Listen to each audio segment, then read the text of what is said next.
So, Ryan, we played A Plague Tale Innocence recently. It was a really interesting action-adventure game with hints of horror and plethoras of rats.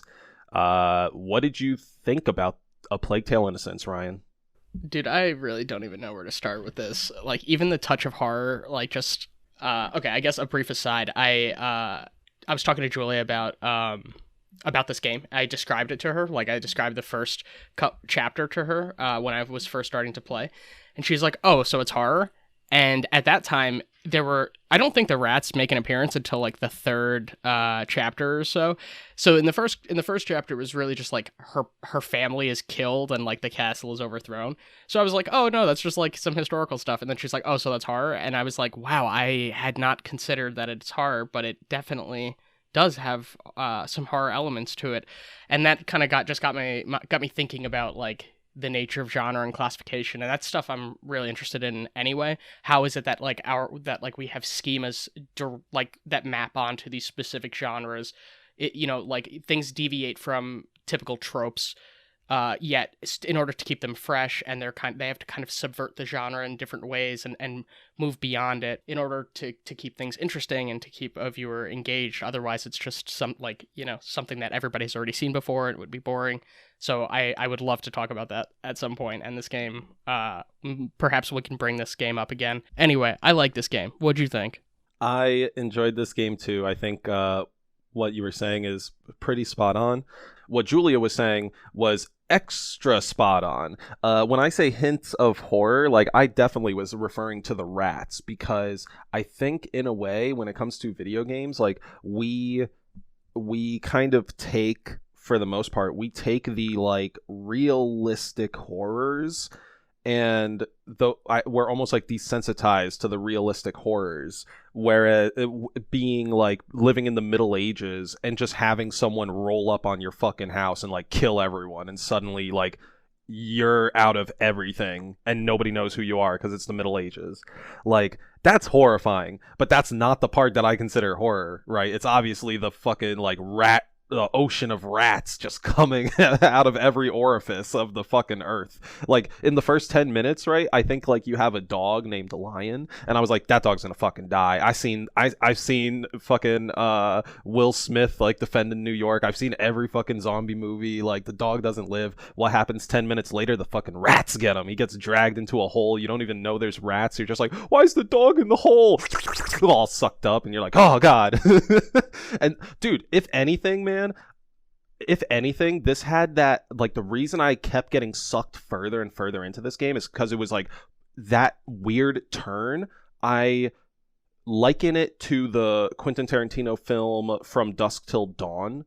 Like, you're signing up for one journey, aka like in Dusk Till Dawn, it's like a bunch of people traveling cross country, but they're in the desert. So you're like, oh, this is going to be like a cross country movie or something like that, or a robbery movie.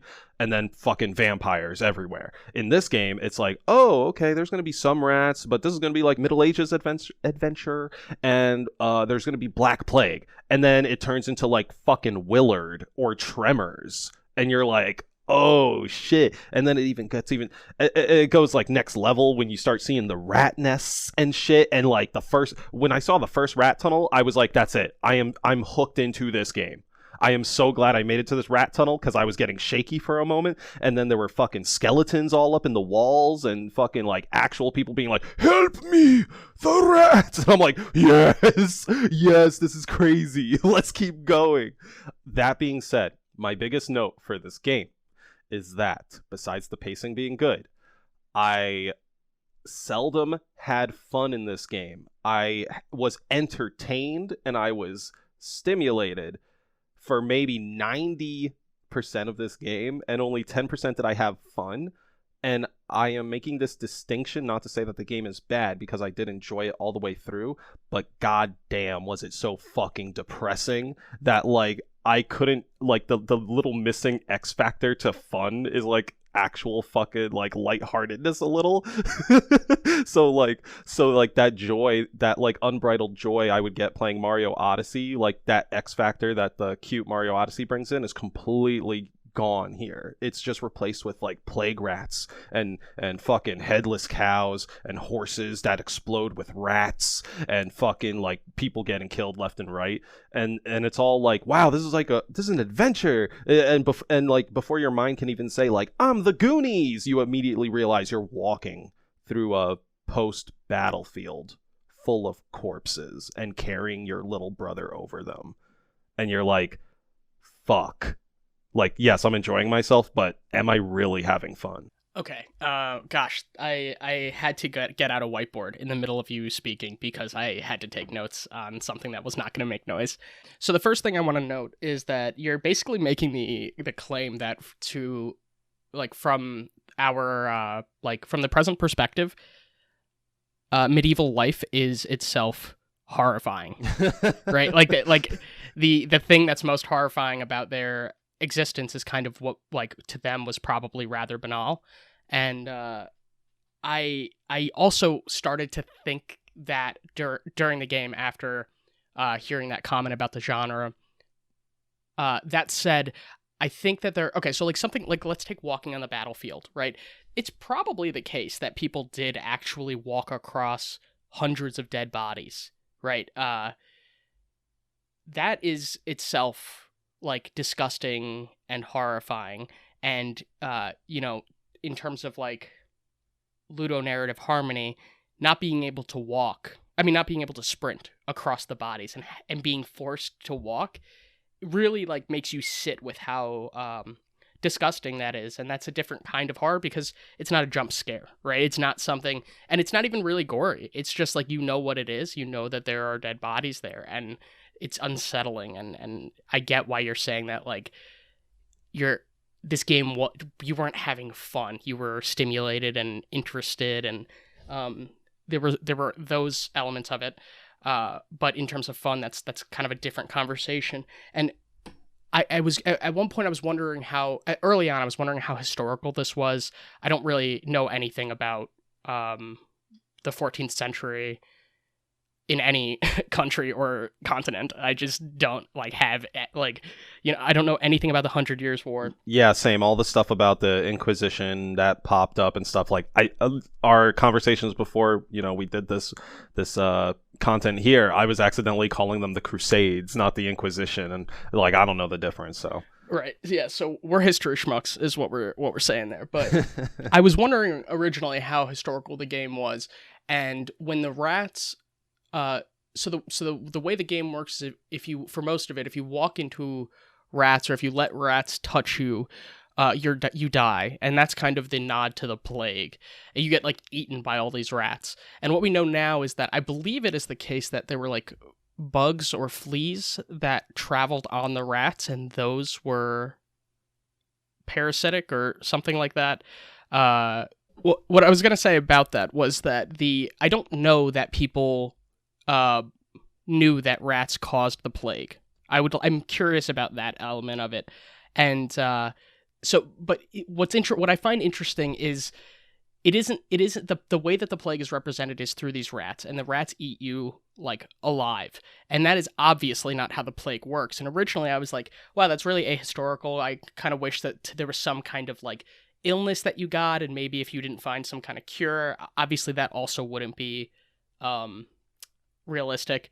But I wanted there to be integrated. And then I kind of began to think about the rats as almost like a metaphor, and I think it's like a surrealistic take on the plague. So the fact that the rats are devouring you, like if we like think of the rats, because the rats are often in swarms, and they can only kill you if they're in a swarm. So if we think of the rats as like a metaphor for the plague itself, decimating all of Europe rather than just like this one person, then I think it kind of works for me, and it has some like emotional resonance. Does that make sense? Yeah, I think it's an interesting take to want to have the more literal experience of the plague be gamified, but at the same time, well, you wanted that, but then plague is in the title. Yeah, you got like in some way you got a better enjoyment out of finding this deeper meaning to assign to the rats, which I kind of agree with you. Like halfway through the story, I started really thinking about the innocence aspect of the title. Like, I got the plague was around. I think the plague is blatantly obvious, even without the rats. Even though the rats are like straight up eating everyone, there is still a plague. Like, people are getting sick and dying, and that's People why are you quarantining. Yeah. right, you see all the houses marked with the X on the white, and you see these sickly animals and shit, and they do such a good job at like letting you know the plague is there without it being like a rat bit me, cough cough cough. For sure. So my interpretation as time went on was like the story is about the loss of innocence in Hugo, specifically the little brother character. That's kind of my initial draft of it, and as I think about it now, given your information, like it's, well, a little bit before that, but now given like what you said, it kind of strengthens my semi-hypothesis that like maybe the rats, and in a way a lot of the like pushing forward elements are representative of adulthood and like the inability to stop it, the overwhelming nature of it, and the potential to control it and like be a master of your own destiny. And I like that. I say all that and I put that in the context of like the kids knew nothing of the rats. They knew nothing of adulthood. Eventually life and or adulthood thrust itself upon them through the taking of their house, and they're literally like rushed or like running from their house, their safe home, like the mother's embrace basically, and they're being rushed by the intruding forces of life, the outside world, and potentially adulthood, the rats bursting out through the floor. And like even the rats take the dog, which is like such a symbol of like my childhood best friend. Like adulthood just fucking ate him up and whatever. Like and so to kind of bring it to the end, just in case this is wrong, horribly wrong, and I'm rambling, to bring it to the end, and now we get into a bit of spoilers. Our characters become adults or get adjusted to adulthood through the mechanic usage of becoming the Rat King. Being able to control the rats is like and narratively, like, you know, Hugo gets there in certain ways, but I think that is to say that both like Amicia and Hugo, like, they adapt to what their adulthood situation is, and they ultimately gain control of it. Amicia through her use of gadgets and good aim, and Hugo through his learning how to control his abilities. And then it becomes this very cathartic moment at the end where you can walk amongst the rats, the thing that terrified you or pushed you into certain ways or forced you to live a certain way. The way adulthood tries to force you into certain boxes due to expectations and demands of like certain individuals. Finally, at the end, they were like, no, I have control of this. I'm going to live as my own person. You, Mr. Pope Man, are not going to tell us what the fuck to do. You've been telling us for far too long. And Grand Inquisitor, just Grand Inquisitor, yeah.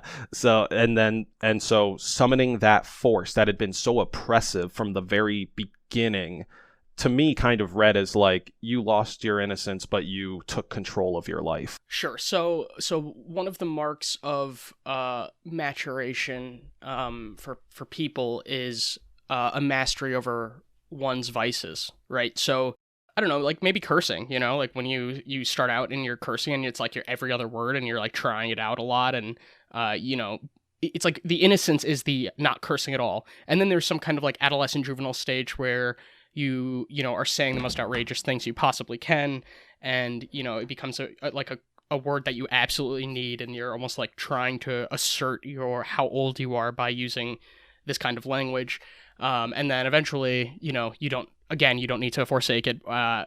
For some people they choose not to, but they can curse without flinching, you know, but without like a level of reliance that is juvenile or foolish or whatever. I think what you just broke down like really fits well with Hugo's story arc. The not cursing phase is his like, you know, beginning phase, super cute, like almost rats are a bad word. Right, exactly. Almost leading up to the point where he gets taken by the Grand Inquisitor. And then that to me begins his phase of like the Grand Inquisitor taught him curse words, aka how to use his powers, and then he's just using them willy-nilly, and that's when he comes back to see Amicia like, surprise, motherfucker, and like, they're everywhere. And he's just able to like foosh, foosh, foosh, like some sort of Mewtwo with rats. That's him just swearing up a storm, and then like Amicia giving him the hug is like, hey, shut the fuck up, you little foul-mouthed piece of shit. Like, and then he reels it in and is starting to use his rat words appropriately, which in the mechanics of the game becomes us using the rat power in our weapon wheel sparingly. Well, he channels it through Amicia. Like, we play as Amicia, and when she's holding Hugo's hand, then he channels that rat power through her, which is interesting that it's mediated through like a loving family member and a protective older sibling. He is able to use it beforehand. I mean, the one chapter where they introduce it, yeah, you are able to. So when you first learn how to use the swear words, essentially, you're on your own, and it's like, it's kind of wobbly, like you don't have perfect control of things. And then at the point where he regroups with his sister, he has like refined control and things like that. And yeah, you bring up a good point. I don't know exactly what to make of it, but the fact that, well, I know it from a gameplay standpoint why that is. Like, you want to keep things clean, put both characters together. It's the whole game is an escort mission around the little boy, so you always want the little boy like attached to the main character. So that's why they like approach it that way. But from a sort of thematic like narrative standpoint, I think that's cool to point out. Like, in the way his mother would soothe him when he got headaches, like now Amicia is the one who's like, be cool, focus your energy, and then unfortunately, so unfortunately he like learns these swear words and he becomes like just this insane killing machine. Like he's still a little kid, but he is like able to brutally kill people like by summoning rats. And going back to my main point about this game, those were probably the points where I had the most fun, was ratting people. Even before getting rat powers, like if I saw a knight with a lamp, and actually there was also like a level of catharsis to it, which I think added to the fun. When I saw a knight with a lamp or something, I was like, you piece of shit, you're just as scared of these rats as I am, and you killed my fucking mom. Like, just slingshot that fucking fire out and watch them get eaten, and it's like, yes, those were the fun parts, albeit the most like maybe the most gruesome parts. Yeah, I think those were incredibly gruesome. There's something about being able to wield, like being able to control the rats, that is, I'm trying to think if any other games do this. There was something that was a negative stimulus, right? It killed you and you became frustrated because you would die and you'd have to restart the mission, right? That didn't just become neutral, that became weaponized, and you gained access to, like, that as a weapon. That's amazing. I mean, even when it felt great to be able to just, like, storm through a group of rats and, like, not have to worry about that. Like, that alone, that the diminishing of the threat itself was such a relief. But to be able to, like, turn the rats against enemies, it's like extinguishing two birds with one stone, essentially. Yeah, and I feel that 100%. That's why, like, some of my favorite encounter setups were ones where like rats were in cages and you had to either like knock them down to let the rats out, or like extinguish a fire and suddenly like rats are going to cover half the level. Like, those were great. Right. If there's going to be a sequel, I really enjoyed the stealth mechanics throughout the game, and once you have control of the rats, you really don't need any of the stealth anymore. You just are the rat king now. Well, it's funny you mention that, because I actually have a note here about that, particularly those boss fights at the end. There's like one or two boss fights, not the Grand Inquisitor guy, but there's definitely the knight who like you thought killed your mom, and he has like different phases of fire, and you can't extinguish that fire unless you're like actually hiding behind something.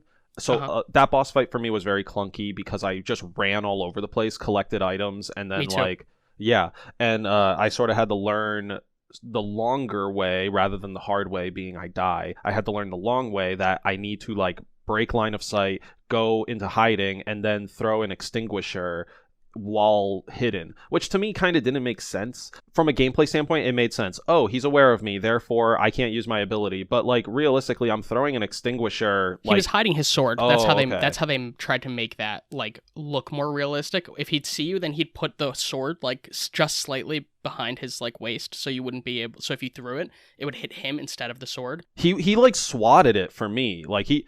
I don't know why that whatever animation had played for me just wasn't reading right, so it looked like he was just sort of shaking his mace, and it didn't work. Mm-hmm. But yeah, sorry, that was just a frustrating bit for me. But that was like that was at least a cool way to mitigate you having control of the rats, because the rats can't approach anyone who's holding fire. So you don't want them to be OP.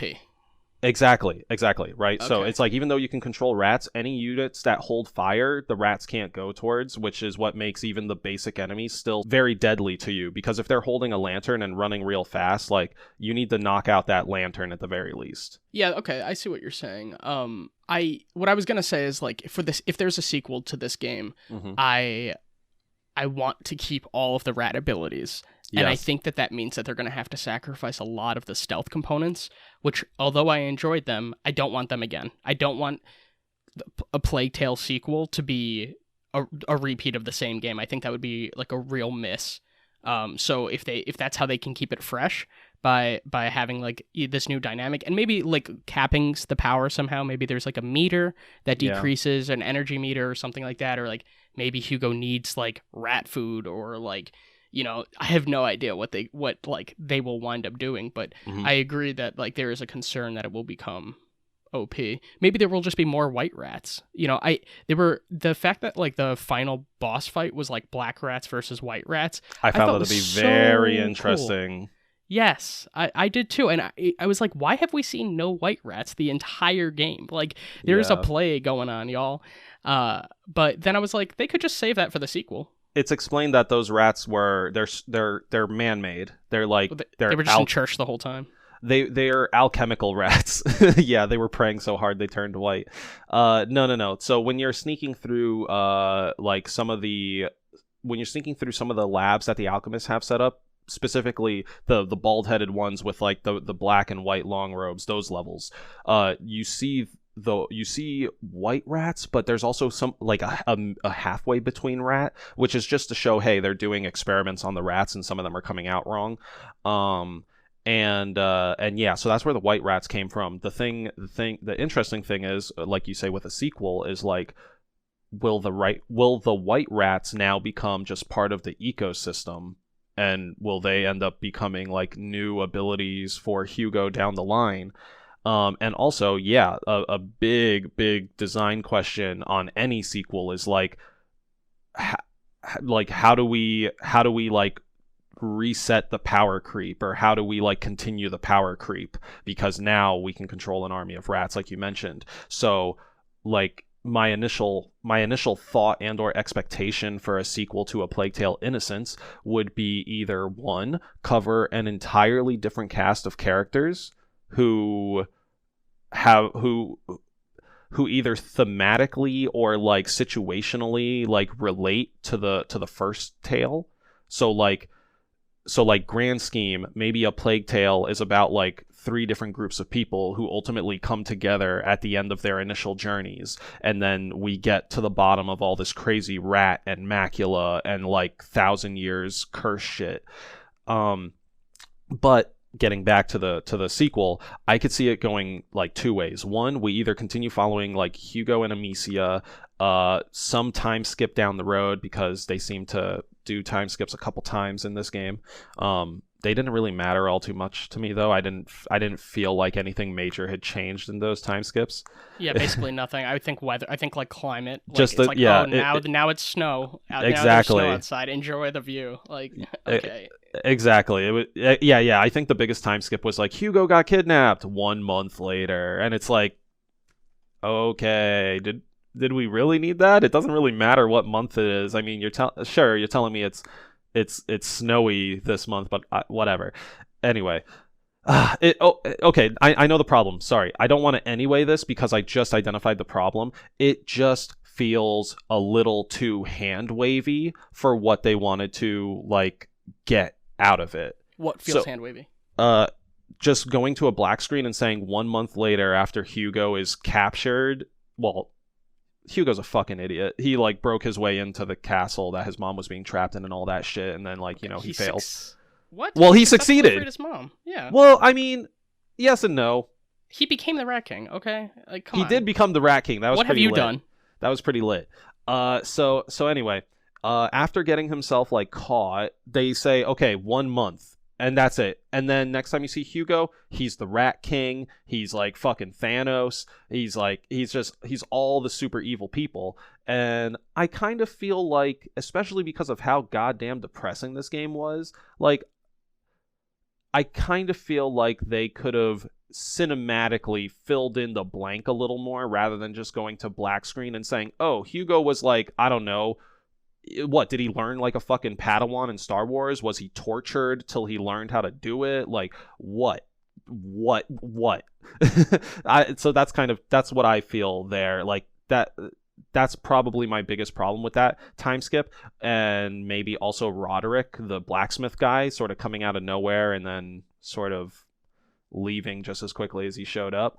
But sorry, that kind of like I got super distracted from the sequel to A Plague Tale. I would like to see something that maybe approaches a different group of characters, honestly. Like the Rat King shit is cool, and I would maybe want it to come back halfway or a little bit more into the game. So again, like they put themselves in an easy position not to abuse the power. But the beat towards the end where it became like this big, almost heist movie setup. Like all 5 kids were there, like, okay, we're gonna attack the castle, we're gonna take this back, everyone's gonna use their abilities. It was very like Lost Boys taking on Captain Hook in my mind. Yeah. I was like, this is like Peter Pan's like crew of children. Like, where did all these kids come from? And like they're thieves and like it felt like the tone had changed, exactly like you said, like Goonies or some shit. And you're like, wait, this is still a Plague Tale, right? Like we just saw a fucking horse explode its innards with rats like not 5 minutes ago, and they're like, yeah, let's all combine efforts, guys, nobody says die. And then they fucking get halfway through the quest and one of the fucking characters is just like bleeding to death, staring the little boy dead in the face, literally dead in the face. The Walking Dead spinoff. I don't know if it's come out yet, and I have no intention of watching it. Which one? There's like fucking 7 of them. There's the 3rd series is supposed to be like about kids that grew up after, I don't know if the kids were like born like already prior to the like zombie outbreak, but the ones who basically grew up as the zombies are their normal. Yeah, they're basically Generation Zero. Like, yeah, this is their they're like the true generation, you know. It's like us with the internet, like it's like them with zombies, you know. They get calls from their like 50-year-old like mom, and it's like asking like, how do you shoot the zombie? Where is it? In the ear? You know, it's like, no, just fucking hit accept, okay? Like, of course, yeah. Oh, so Ryan, one last thing I wanted to say on this game, and then I think anything else is probably just going to be like gamer rambling, is just that this game was like a really like refreshingly straightforward game, both good and bad. Like, definitely very little to be said on the bad side. I think at most it just I didn't feel the wow moment that I get when I see something like innovative or like super unique in a game. That to me felt a little bit missing, besides the rats. Like, sure, the rats, they were cool. They did look a little bit goofy at times, because they were like this massive particle effect, but the rats were fucking awesome. Like, yes, cool. Nothing else really seemed out of the ordinary. Even gameplay wise, the rats aren't really out of the ordinary. Like, we've played a lot of games where like certain parts of the floor are lava, like you shouldn't touch them and that type of thing. Narratively, like, the rats are interesting. The game overall, like, like we said earlier, it's paced super well, and that's what made it so like entertaining and like stimulating to get through. Because like any section, like you said, oh, this had a lot of like stealth gameplay. Every stealth section was only like 5-ish minutes of play, and then suddenly you were like either in a chase sequence or you were in a like escape the rats sequence or some sort of like different maybe an exploration beat, and they just kept like changing this stuff up in a fast enough way. And you had to forage, like you had to forage throughout. So even when you were like doing stealth, like if you maybe you take out the enemies, there was like get choice too, right? Like you could do stealth and not take out the enemies, or you could take out the enemies. You could look around as much that as you wanted felt to great, try to craft honestly. for upgrades. The option to not kill enemies and just sneak by them. I feel like in this game that was so much more prevalent and at times leaned into than the vast majority of stealth games I've played in like the last 10 years.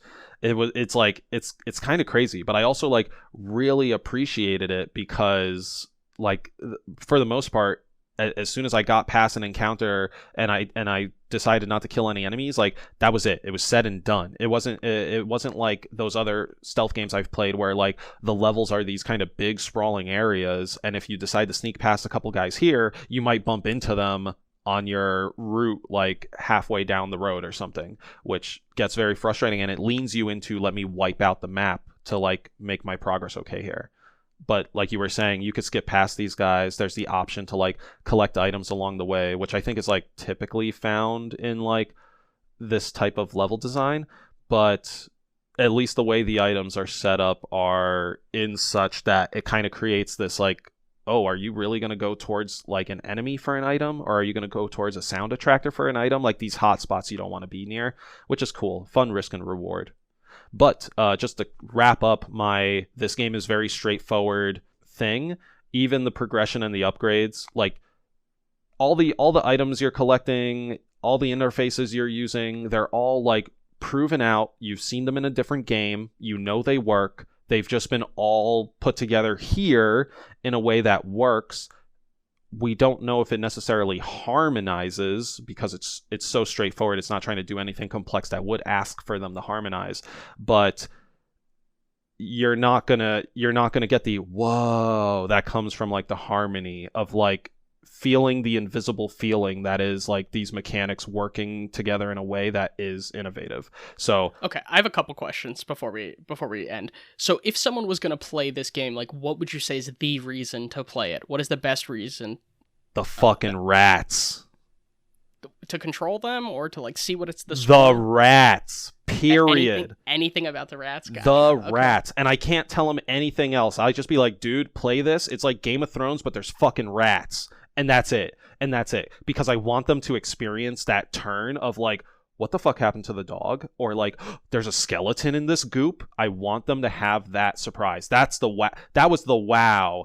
That's where this game's wow came in. That was missing from like the innovation or the other thing. Gotcha. Okay. Yeah. I mean, the fact that the rats like formed craters, and I mean, Ratnados. We didn't even bring up the Ratnados. Oh, dude, Ratnados are insane. Oh my gosh, that was like genuinely. I didn't know what was happening the first couple of times that I died from a Ratnado. Yeah. And then I was like, oh wow, I have to throw fire at like this 6-foot tower of rats that are swarming in a cyclone like motion. Like yeah, that was crazy. Yeah, the rats are really, really interesting. I really like the story. I think the story structure is like super like basic. It's very like it reminds me of like what like Kurt Vonnegut. He has this like story shapes lecture that's like really famous, and the most, I don't know if it's the most common type, but the first type that he talks about is called man in a hole, which is like someone whose life is above average, like something bad happens to them, over the course of like they start out the story and their life is like rather grand, and then something bad happens and they are experiencing misfortune for a majority of it, and then at the end something positive happens and they're kind of restored or possibly in a better position or something like that. So it's like, man, like, walking around, he falls in a hole, he gets out of the hole. That's the course of the story, and that's kind of what happened here. It's like, look at me, I'm royalty and privileged, and I have like such a great life, and my family's all alive. And then it's like, psych, like bam, like like everybody in your like you lose all your wealth, and that sucks. But then she meets people, and like she's like, wow, this is what it's like to be a poor person. Your house is small. Where's your castle? Like, and the guy's like, this is just my hideout. Like, screw you. Like, like he's like kind of like offended that she's like so upset like with how small his quarters are. And then she gets back and is like, gets to be rich again and stuff. And it's like, okay, like what, it's like almost like a Prince and a Pauper story. Yeah, I don't know. I found it like intriguing, but if you were to remove the rats from that, it would be a very, very simple, basic story, and there would be almost nothing to grip you. But the rats, and then being able to like, use them later on, I think there's something so like redeeming about that. So a quick interesting note that you have for the rat NATOs, like you didn't know that you needed to use fire against them. That concept gets kind of turned on its head, or at least like you get the answer of like what happens to the rat NATOs who like aren't afraid of fire. That gets answered in the very like last fight, or the second to last fight at least, where you need to use your like black rat NATOs against white rat NATOs in order to like disperse them. I just thought that was kind of cool. Just the whole like, hey, these rats that can kill me, like I got to break them up using this. And then it's like, now I control the rats, but these other rats don't have a weakness. What do I do? Also found it kind of weird that the rat floor was able to like hold back your rat NATO so well in that segment. You'd sort of think a rat NATO would overtake it, but we'll just guess that they were eating all the rats on the bottom level so fast it just stopped them from moving. Word. The last thing I wanted to ask you is if you had any thoughts about the slingshot or the weapon upgrade system or the alchemy part. Anything about that you found to be either interesting or just that is worthy of comment? Yeah. So the progression and upgrade systems were all very straightforward. I don't really find much to comment on that. I did enjoy using the slingshot. Like that was fun. It felt like the way it was handled combined with like the way it was like implemented, the way it feels, how much ammo I have, how long it takes me to wind up before sending a shot. It made it feel like an actual like really good tool more than a weapon. Like I used it for kills occasionally, but I used it so much more to like distract people and like knock their fires out and stuff. And I actually did really enjoy the segments, the very short segments where they would just be like, go and just wail on people's heads. Like you've been spotted, use your slingshot and just fucking dome people with rocks over and over. It felt good. There was something kind of like more visceral to it than like, I don't know, just doing a Call of Duty like burst with an MP5. Like you can sort of like lightly feel like you just sent a lethal pebble at somebody's head. And I think that tells well in the hit reacts for it. But anyway, the slingshot felt good. What felt awkward is actually the final upgrade for the slingshot. I was collecting items and pushing so hard to get my upgrade tree like early on. So I got the double shot upgrade, and what felt weird to me and almost made me wish I hadn't have gotten that upgrade is that when you fire the first shot, Amicia doesn't really look like she's winding up the second shot. So I tend to think, oh, I need to hold right trigger to like wind up again as you use the slingshot normally. But no, if you pull the trigger, she's just going to fling another rock out.